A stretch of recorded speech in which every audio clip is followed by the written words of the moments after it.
cuando se conecta desde su casa, sí, sí. Vale, me queda una preguntita nada más de este test 1001 y modo ayuda. Vale, esto está por aquí. ¡Buah! ¿Os acordáis? Esta fue la última de ayer. La última pregunta de ayer, y el problema de esta pregunta es que tú no te fijes bien en esta señal. Fíjate en esta señal. Te recuerdo que esta señal es de peligro y es para ti, pero es una señal muy positiva, porque lo primero que te dice la señal es la forma física que va a tener la intersección. Una intersección en forma de cruz o una intersección en forma de X. Y bueno, como esto se hace con Photoshop, no nos dejan ver todo lo que tendría que haber, pero ya te puedes jugar 100 euros, que si tú tienes esta señal es porque aquí tendrá que haber un CEDA o un stop, o porque aquí tendrá que haber un CEDA o un stop. La preferencia de paso es tuya, sí que tienes que prestar algo más de atención, no por ti, sino porque los demás cumplan lo que tengan que cumplir. Es un lugar peligroso, ojalá no hubieran intersecciones y fuera todo como en las autopistas, así. Bueno, no te creas, no te creas. Fuera, esta señal dentro de las ciudades no se suele poner, porque es que como dentro de las ciudades hay tantas intersecciones, tantas intersecciones, pues tú ahí sí que puedes confiar bastante en que si tú no tienes algo, si tú no tienes un CEDA o un stop, ellos tendrán algo. Pero esto, sobre todo, suele estar en carreteras de fuera de poblado, carreteras convencionales. Uy, me he equivocado. Carreteras convencionales. Por ejemplo, venimos de Cubellas, ¿vale? Y tenemos un poquito de prisa. Voy a hablar también de velocidades, ¿vale? Venimos de Cubellas, la última glorieta de Cubellas es esta. Vamos a tomar la carretera de la costa. Y, a ver, baja. ¿Dónde está? Está aquí, vale. Venga, a ver si me sale el muñequito en breve. Y nos vamos volando a Cubellas.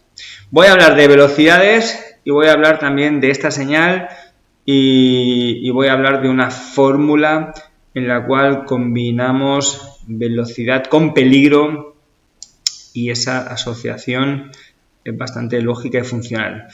Vale, bueno, salimos de Cubellas, carretera convencional. Solo tienes un carril para tu sentido, ¿vale? ¿Dónde estoy ahora? Sí, solo tienes un carril para tu sentido y según la tabla de velocidades, si tú hoy tienes prisa, pues por aquí puedes ir a 90, velocidad máxima 90, velocidad máxima 90, velocidad máxima 90.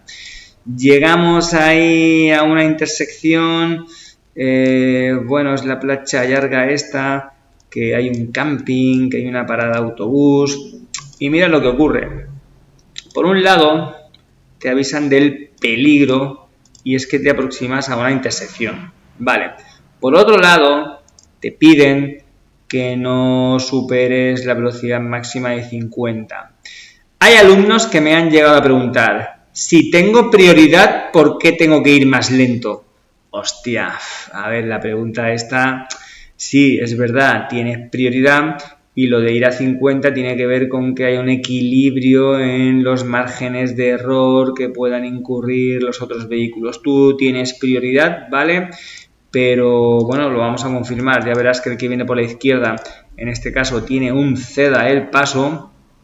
El que viene por aquí por la izquierda tiene la señal de ceda el paso, te tiene que ceder el paso a ti, tú tienes prioridad, y el que viene por la derecha tiene un stop, con lo complicado que es esta intersección, porque sobre todo en verano vienen de por aquí un autobús, en verano viene por aquí mucha gente de la playa del camping, y se entiende que aunque tú tengas prioridad, pues bueno, para el que está haciendo el stop, que tú pases por delante de él a 50 será mejor que no que pases por delante de él a 90, porque bueno, pues porque hay errores, hay lapsus, hay despistes, hay distracciones y entonces aunque tengas prioridad, pues no todo el mundo lo hace perfectamente.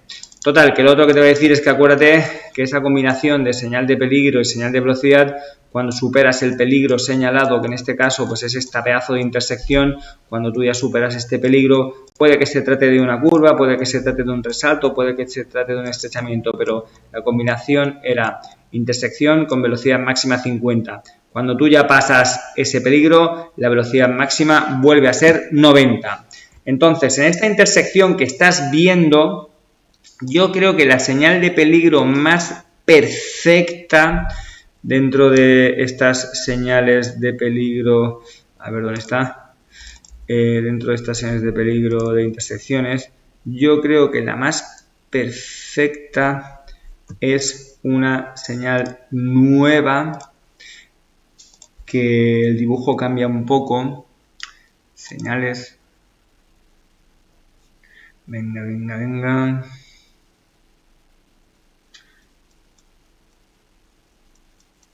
Cargando, cargando, cargando. A lo mejor llegamos antes viendo aquí nuevas señales. Anexo. Aquí está. Vale, la P1E. Esta. ¿Vale? Esta señal de aquí es... Esta no. Esta, ¿vale? Esta es la señal súper idónea para esa intersección que estamos viendo en el Google Maps. Bueno, pues este lugar, ¿vale? Este lugar aquí. Vale, que ya está, que no me enrollo más, que ya lo he explicado y que me estoy repitiendo un poco respecto a ayer. Entonces, acuérdate que el turismo rojo gana. En esta intersección, el turismo rojo gana. ¿Por qué? Porque lo dice la señal. Si no tuviéramos esta señal, ya entonces aplicaríamos la norma esa general de ceder el paso al que viene por la derecha. Azul, ¿vale? Luego pasaría al rojo, quedaría su lado derecho libre y luego pasaría al blanco. Bueno, pues perfecto. Y ahora sí que sí, ahora pasamos a la pregunta 30, tanto para acabar el test como para retomar la clase. Los que estáis en casa, pues estáis invitados a participar, y aquí en clase hay un compañero, pues que también participe. ¡Oh! Mecánica. Me encanta la mecánica. Y no lo digo con ironía, lo digo bien. Lo que pasa que es que ahora la mecánica, pues...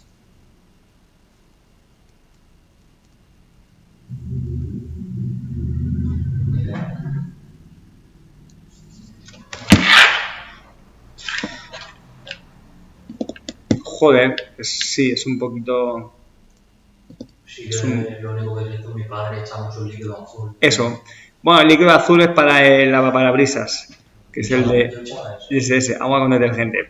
El líquido refrigerante suele ser rosa o verde.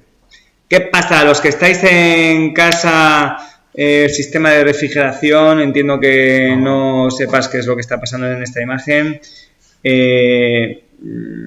Bueno, claro, yo no lo veo muy difícil. Pero bueno, voy a decirte cuál es y ahora te explicaré un poquito más, ¿vale? Es la A, ¿vale? Es la A. El sistema de refrigeración, como su propio nombre dice, tiene el objetivo de que el motor no se sobrecaliente de las miles de explosiones que se producen en esos intervalos de tiempo. Bueno, entonces el sistema de refrigeración no tiene un filtro del aire y el sistema de refrigeración no tiene que ver nada con un sistema de válvulas. Te amplío esta foto, ¿vale? Te amplío esta foto y te explico.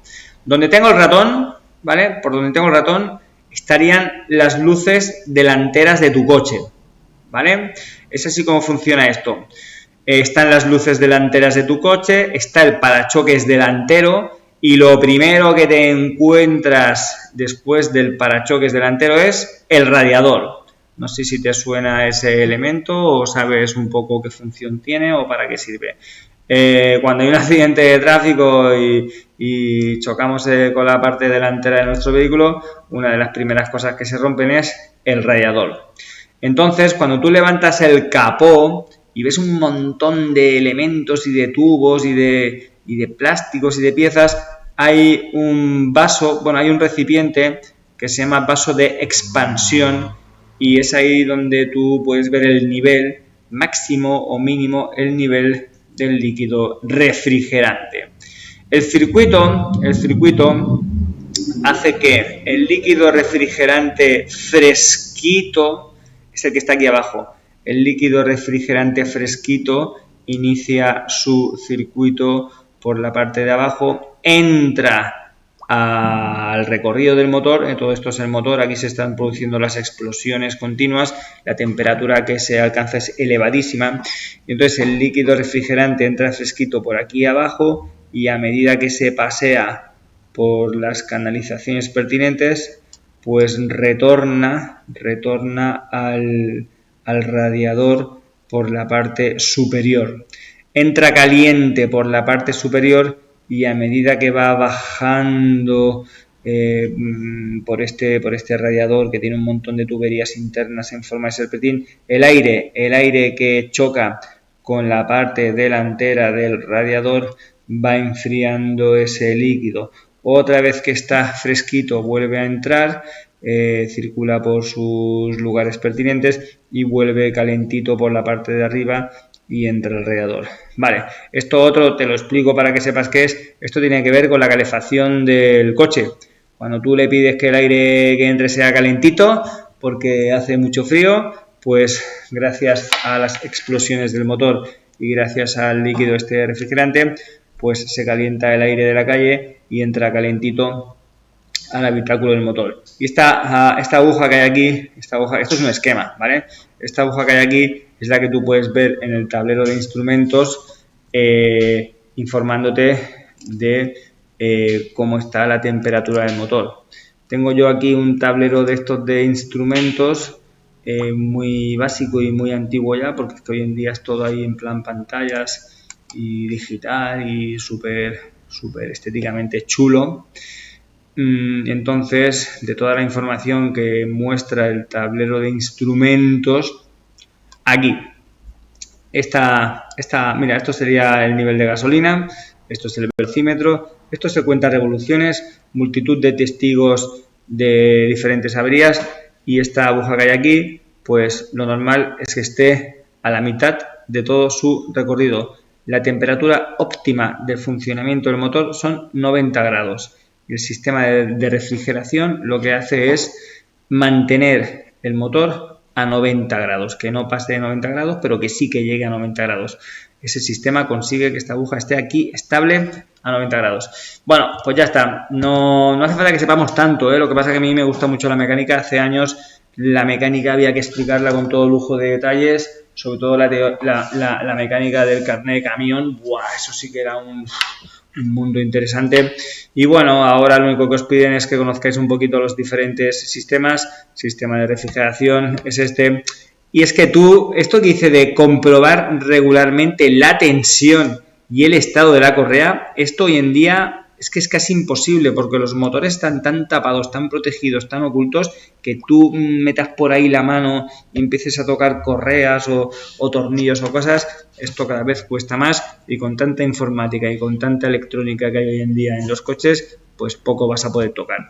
Bueno, total, que ya te lo he explicado, sistema de refrigeración y vamos a pasar a la siguiente o al siguiente test.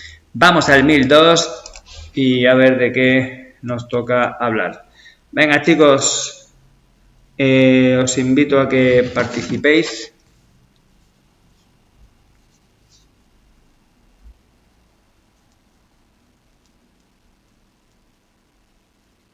Sí.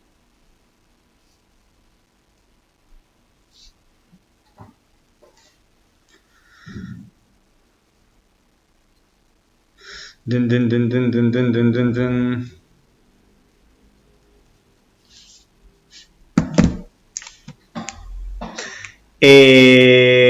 Vale, bueno, es que, a ver cómo te lo explico esto. Hasta una simple manzanilla puede tener unos efectos perjudiciales, ¿no? Que te relajes demasiado, que te entre sueño, ¿no? Incluso hay unos medicamentos que son estos homeopáticos que no necesitan receta. O, mira, voy a poner un ejemplo, el ejemplo de las valerianas. La valeriana es una hierba, es una infusión, se puede tomar en pastillas también. La valeriana tiene que ver con relajarte, ¿vale? Tengo alumnos y tengo alumnas que, sobre todo cuando están cerca del día del examen, hacen como un autotratamiento de valerianas. Cuidado que, aunque no necesiten receta, te metes 3 o 4 valerianas y vienes al coche que parece que te he drogado. Entonces, ¿pueden tener efectos secundarios? Y es que sí, ¿vale? Y es que sí, aunque no necesiten receta. A ver, te tomas un café, no es un medicamento, no necesita receta, pero te puede poner muy nervioso. Y encima tener el efecto rebote de esa sustancia estimulante, que si te tomas un café sí que te ayuda a corto plazo, sí que te ayuda en 30-40 minutos para esa dosis extra de energía, pero luego las bebidas, las sustancias estimulantes tienen el problema del efecto rebote, la caída hacia el sueño será más pronunciada que si no te lo hubieras tomado. Entonces, hay muchísimos medicamentos que no necesitan receta y no hace falta que sean del tipo homeopáticos o las valerianas que las puedes comprar en el Mercadona. A ver, el paracetamol y el ibuprofeno son medicamentos que no necesitan receta, que tú lo puedes comprar así libremente, pero ya sabes tú que la mayoría de medicamentos pues tienen ahí sus efectos secundarios, como el sueño, la visión borrosa, la euforia, bajadas de tensión, subidas de tensión, etcétera, etcétera. Entonces, las preguntas de enfermedades y medicamentos son muy generales, son muy como norma general, ¿vale?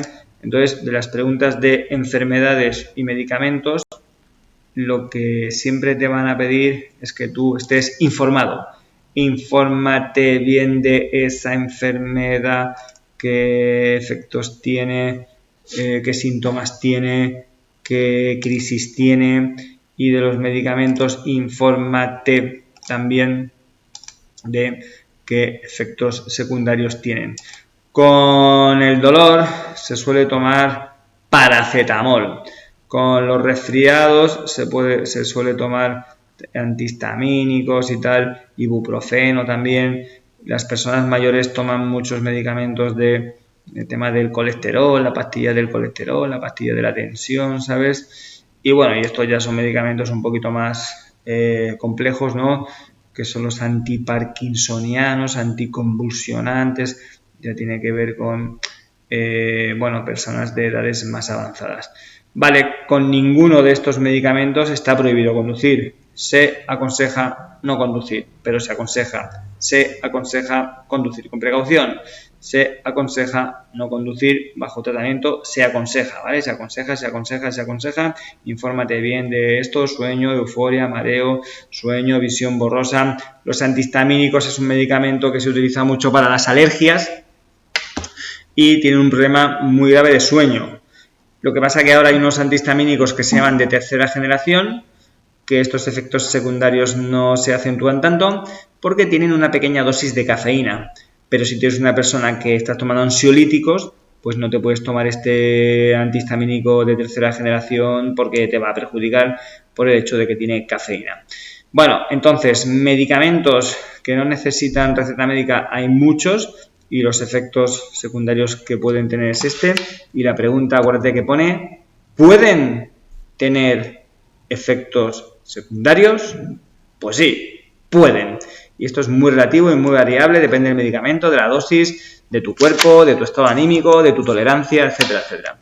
Vale, entonces, en el apartado este de los medicamentos que tenéis en el tema 7, enfermedades y medicamentos, sí que hay un apunte de los psicofármacos. Ojo, que esto tiene que ver con depresiones, esquizofrenias, trastornos de bipolaridad y no sé qué, ¿vale? Enfermedades mentales. Algunos pueden, fíjate que pueden. Las preguntas de medicamentos, ¿puede no sé qué? Sí, puede.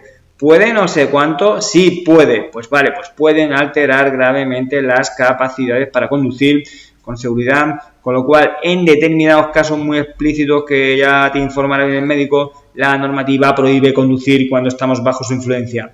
Tiene que ver con unos medicamentos muy potentes, muy fuertes, diazepanes, antidepresivos y no sé qué. Hasta que no se calibre bien la dosis, pues mejor que no se conduzca, vaya a ser que te dé ahí un Bueno, es un efecto así muy grave. Vale, voy a pasar a la siguiente pregunta, si os parece bien. A ver qué tema nos toca.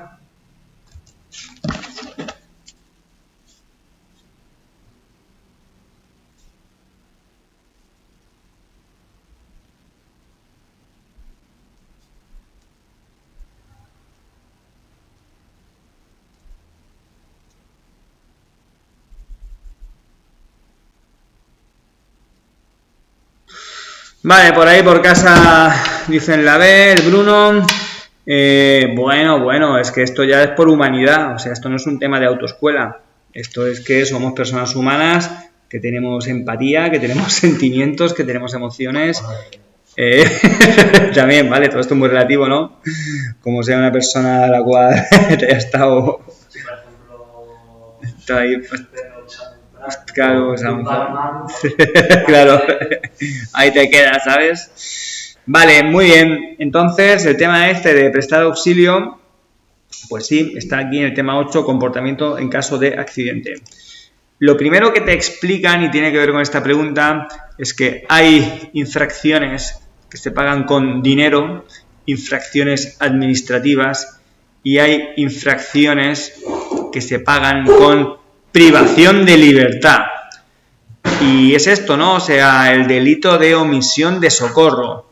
Que tú veas que se produce un accidente de tráfico y no te detengas para prestar auxilio, o peor aún, ¿no? Que tú seas el causante, que tú estés implicado y que te des a la fuga. Esto también pasa de vez en cuando, ¿vale? Bueno, está contemplado en el Código Penal. ¿Qué dice el Código Penal? Dice, el delito de omisión de socorro es no auxiliar a una persona desamparada y en grave peligro, siempre que tú lo puedas hacer sin correr riesgo propio ni de terceros. A ver, voy a poner un ejemplo en el que tú no lo vas a auxiliar y sería que esa persona está en un vehículo en llamas. No puedes prestar auxilio, no puedes ayudarle porque es que te vas a quemar tú. Entonces, si no puedes prestar auxilio, pues llama, ¿vale? No puedes prestar auxilio, pues que menos que no llames al 112 e informes. O lo peor aún sería esto, ¿no? Has ocasionado un accidente y no prestas auxilios y te das a la fuga y no sé qué, no sé cuánto, ¿vale? Esto de aquí dice prisión de 6 meses a 4 años y privación del derecho a conducir de 1 a 4 años. Sí, hay muchas retiradas de carnet que tienen que ver con este tema. Vale, vamos a contestarlo, con lo cual, ¿están obligados a auxiliar o tal? Pues sí, ¿vale? Y a colaborar, y a llamar, y todo eso. Muy bien, pasamos a la siguiente pregunta. ¡Pim! Y ¡pam! Mira, otra de mecánica, o bueno, más que mecánica, accesorios y repuestos.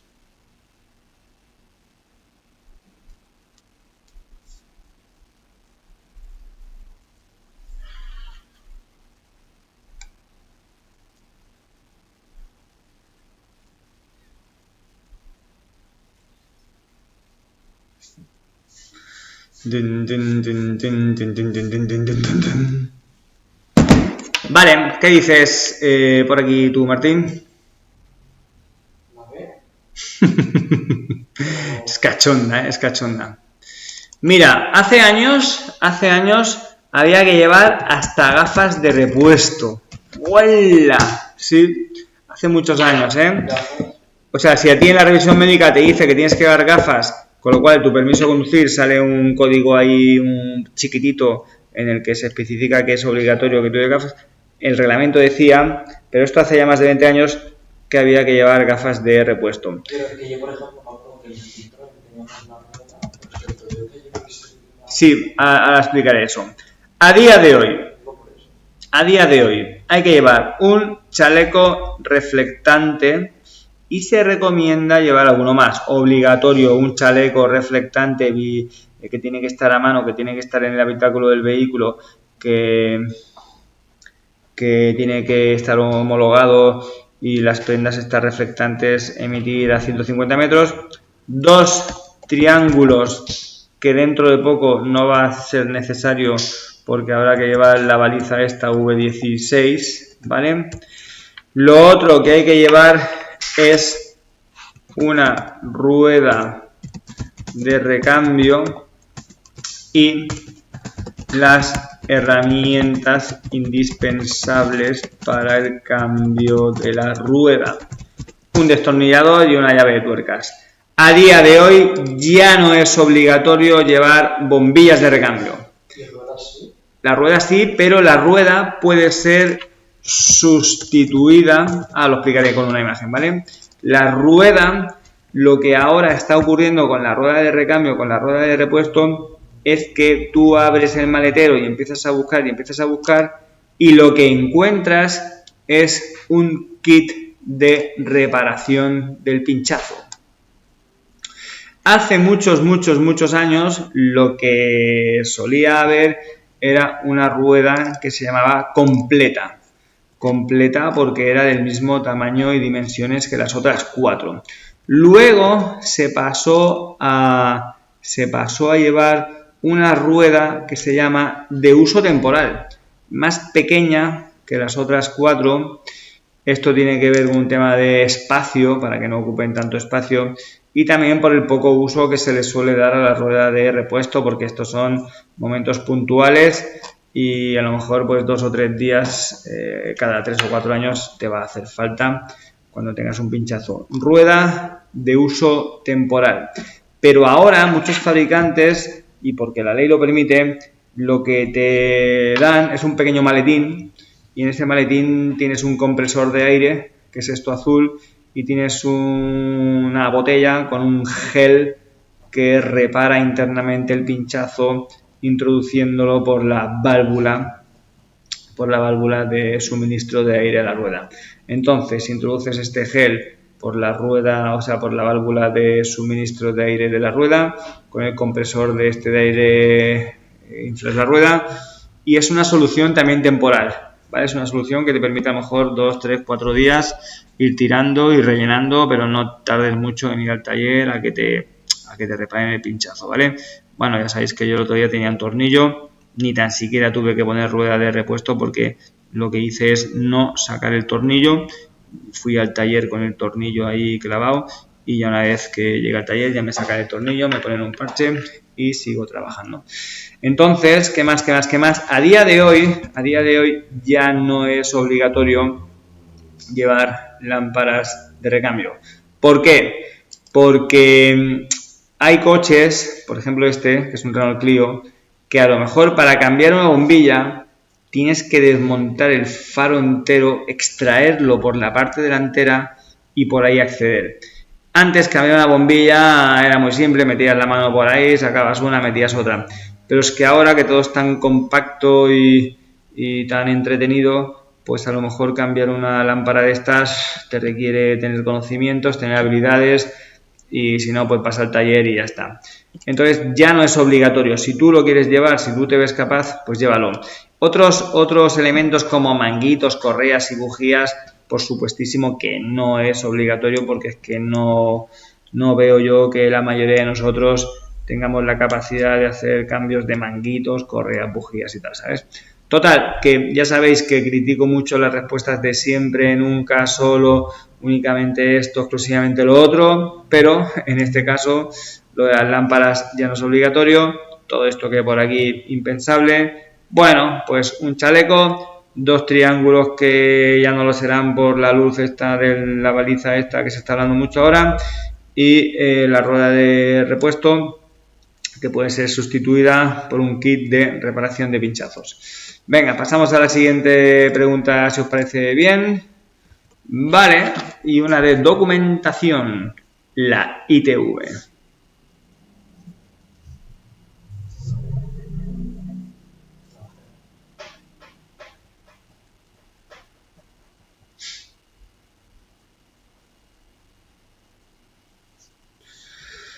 Dun, dun, dun, dun, dun, dun, dun, dun, dun, dun. Vale, muy bien, no es la fecha de compra, ¿vale? No es la fecha de compra, habrá una diferencia de 8 o 10 días, a lo mejor yo hoy compro un coche, hoy me emiten la factura, hoy hago el pago, hoy pido el préstamo, todo eso lo hago hoy, pero yo hoy no me puedo llevar el coche, tengo que esperarme a que hagan esta gestión, a que lo matriculen, a que expidan el permiso de circulación. Los coches también tienen un permiso. tú estás aquí para el permiso de conducción, ¿vale? Carnet de conducir, que se llama permiso de conducción. Y los vehículos también tienen un permiso, que es el permiso de circulación, que se expide en el momento que ese vehículo se puede vincular a una persona. En el permiso de circulación hay datos básicos: quién es el dueño del coche, qué coche es, qué modelo, qué tipo y qué motor, y también quién es el dueño de ese coche y también la matrícula que le ha tocado. Y ahí está la fecha de primera matriculación. Desde ese día, ¿vale? Si es el 20 de noviembre del 2025, pues a los 4 años, el 20 de noviembre del 2029, a los 4 años de la fecha de primera matriculación, un poco antes, si es posible, pues a los 4 años se pasará la primera inspección técnica. Una vez que tú has pasado la primera, luego la frecuencia es cada 2 años hasta que cumpla 10. Y luego la frecuencia es anual. O sea que sería, voy a escribirlo aquí, me apetece, 4, 6, 8, 10. 4, 6, 8, 10. Y 11, y 12, y 13, y 14, y así hasta que se muera. Uy, ha salido un 6, pero es un 4, ¿eh? 4, 6, 8, 10.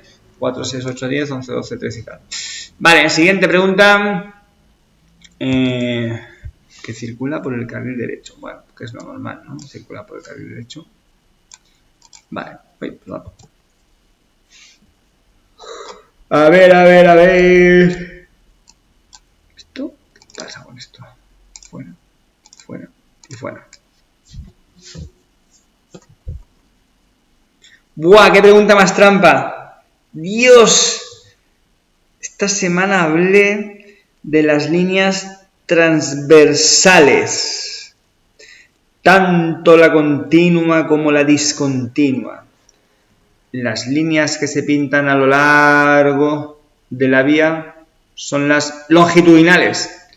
Las líneas que se pintan a lo ancho son las transversales.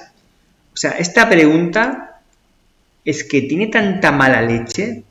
O sea, tiene mucha mala leche, pero muchísima. Te va a costar eso, ¿no? Asumirlo. Pero en esta pregunta tienes que tragar saliva y decir no. Dices que no. Y dices, madre mía, pero si es que esta intersección se parece mucho a una que yo conozco, que los que vienen por aquí, que los que vienen por allá, esto parece que es la vía principal. Oye, ¿sabes qué pasa? Que con el Photoshop hacen maravillas. Yo no veo la señal de ceda el paso aquí. Tampoco veo que por aquí tengan cedas o stops. No es normal que esté esta línea transversal sola, no es normal. Lo normal es que esté acompañada por un ceda o a veces por un stop, ¿vale? Pero me voy a la fórmula que conocemos. Nadie tiene cedas, nadie tiene stops y nadie tiene semáforos. Tenemos que dejar pasar al que viene por la derecha y no tenemos que dejar pasar al que venga por la izquierda. Pero te voy a decir que aquí hay mucho Photoshop y que esto en la calle no lo pueden dejar así porque sería un lugar de muchos accidentes a diario. Bueno, no sé si estabas durante esta semana, creo que fue el lunes, pero hubo un momento que yo hablé un poco intentando la información de lo que está pasando en esta pregunta. En la calle las cosas son fáciles, ¿vale? En la calle las cosas están muy bien señalizadas y sin margen de confusión y no con estas triquiñuelas así que nos dejan un poco las situaciones huérfanas de señales. En la calle todo está muy bien señalizado para que tú no tengas problemas. Total, que la línea discontinua no significa que debes ceder el paso, significa dónde hemos de ceder el paso cuando tengas que cumplir la señal de ceder el paso, cuando tengas que cumplir una flecha verde de un semáforo que te permita girar pero cediendo el paso, cuando tengas que aplicar la norma general. En esta pregunta la señal de ceda al paso no está, ¿vale? En esta pregunta no es una flecha verde de un semáforo que te permita girar cediendo el paso, no hay flecha verde. En esta pregunta, pues lo único que nos queda es aplicar la norma general. La norma general dice cede el paso al que viene por la derecha y no dice que tengas que ceder el paso de la izquierda. Si aquí tuvieras la señal de ceder al paso, pues claro que sí, cedes el paso tanto a un lado como al otro. Es una pregunta de fotografía. Con la línea continua, que también es una línea que impone mucho al ser continua, fíjate cómo empiezo la explicación. Por sí sola no significa nada. Y si la línea discontinua era donde debo ceder el paso, la continua también es un dónde. Dónde me debo detener, pero cuando esté acompañada por alguna señal que signifique detención. Stop, ¿dónde? Ante la línea. Paso de peatones, bueno sí, pero que hay algún peatón cruzando. ¿Dónde? Ante la línea. Paso a nivel o puente móvil, ¿dónde? Ante la línea. Que esté la barrera bajada. Semáforo, pero que esté en rojo, claro, porque si está en verde, semáforo en rojo, ¿dónde? Ante la línea. Y un agente de tráfico con el brazo ahí levantado verticalmente, ¿dónde? Ante la línea. Bueno, pregunta, hoy os están pasando con el Photoshop, ¿eh? Acuérdate que esto, ¿dónde está? ¿Dónde está? Bueno, es lo que hemos visto antes, ¿no? La pregunta de la intersección, aquella que hemos empezado.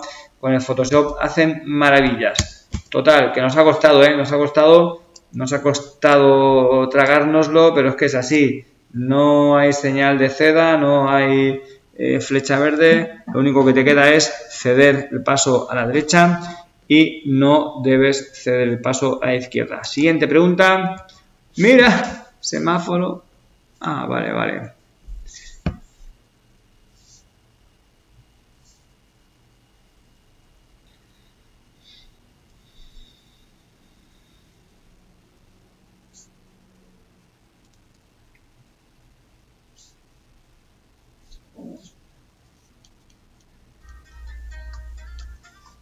¿Quién se atreve? Vale. Hostia, ya, lo siento mucho, clase, lo siento. El claxon tiene tres funciones. Una, evitar accidentes. 2, trasladar un herido al hospital. 3, advertir la maniobra de adelantamiento en los casos muy explícitos. Lo siento mucho, chavales, no sé cómo lo vas a solucionar esto, aunque estemos acostumbrados a ver que el claxon se utiliza para insultar, el claxon se utiliza para saludar, el claxon se utiliza para cuando marca a tu equipo un gol en un partidazo de fútbol. Lo siento mucho, pero el claxon no tiene la función de reñir, ni de criticar, ni de ni de echar la bronca a nadie. Lo siento mucho. Yo no sé qué haría después ya de unos cuantos segundos ahí perdiendo el tiempo por culpa de un despiste de otro. Bueno, pero si está el tío ahí que está el semáforo verde y el semáforo se vuelve a poner rojo. Fua, te entra ahí una madre. Ya, mira esa cara. Es esa la cara, Bruno. Sí, es esa la cara, ¿sabes? Y bueno, a ver, aquí estamos estudiando las normas, pero luego ahí en la calle pues hay unas formas, ¿no? Entonces la norma dice que no, pero la forma va a ser que sí, porque es que yo no estoy para perder el tiempo por el despiste de alguien, ¿sabes? Con lo cual, mira, entonces de las tres funciones que tiene el claxon, lo de evitar accidentes sí que lo puedes hacer tanto dentro como fuera de poblado. Lo de trasladar un herido al hospital sí que lo puedes hacer tanto dentro como fuera de poblado. Pero esos casos para advertir la maniobra de adelantamiento sí que sería la C, ¿no? Fuera de poblado el caso número 3 se puede, pero el caso número 3 dentro de poblado no se puede. Advertir la maniobra de adelantamiento sí que se asemeja un poco a este caso, y es que a lo mejor el vehículo que me precede necesito su colaboración porque vamos por una autopista, porque circula por el carril izquierdo y porque no vuelve a la derecha, y entonces le puedo advertir con un par de toques de claxon, tip, le puedo pedir su colaboración. Aquí también es un caso de pedirle su colaboración. Es verdad, oye, colabora un poco, está en verde, arranca y vete ya, hombre. Ya, pues no está... No, ya, sí, pero no está contemplado en el reglamento. Son estas cosas que la ley no lo contempla, la norma no lo contempla, pero la forma es que, vamos, le vamos a meter una pitada ahí que se espabile, que no estamos aquí para perder el tiempo. Vale, última pregunta de hoy. Voy a poner en el grupo de WhatsApp que mañana no habrá clase teórica. El lunes sí. Vale. Bueno, entonces, ¿esto qué? Bueno, esta es una pregunta de concienciación, esta es una pregunta de ser conscientes, ¿no?, de los riesgos que vais a asumir con la velocidad, con el alcohol, con el móvil, con el cinturón y todo esto. Ir tomando conciencia de esto. Venga, vamos, regalo una preguntita más, la última de hoy. Esta sí que es la última. Y venga, pues tampoco tiene... Esto todo, muy bien. El parar y el estacionar. Vale, nos vamos a la respuesta B. Vale, pues ya está. Con esta pregunta finalizamos la clase.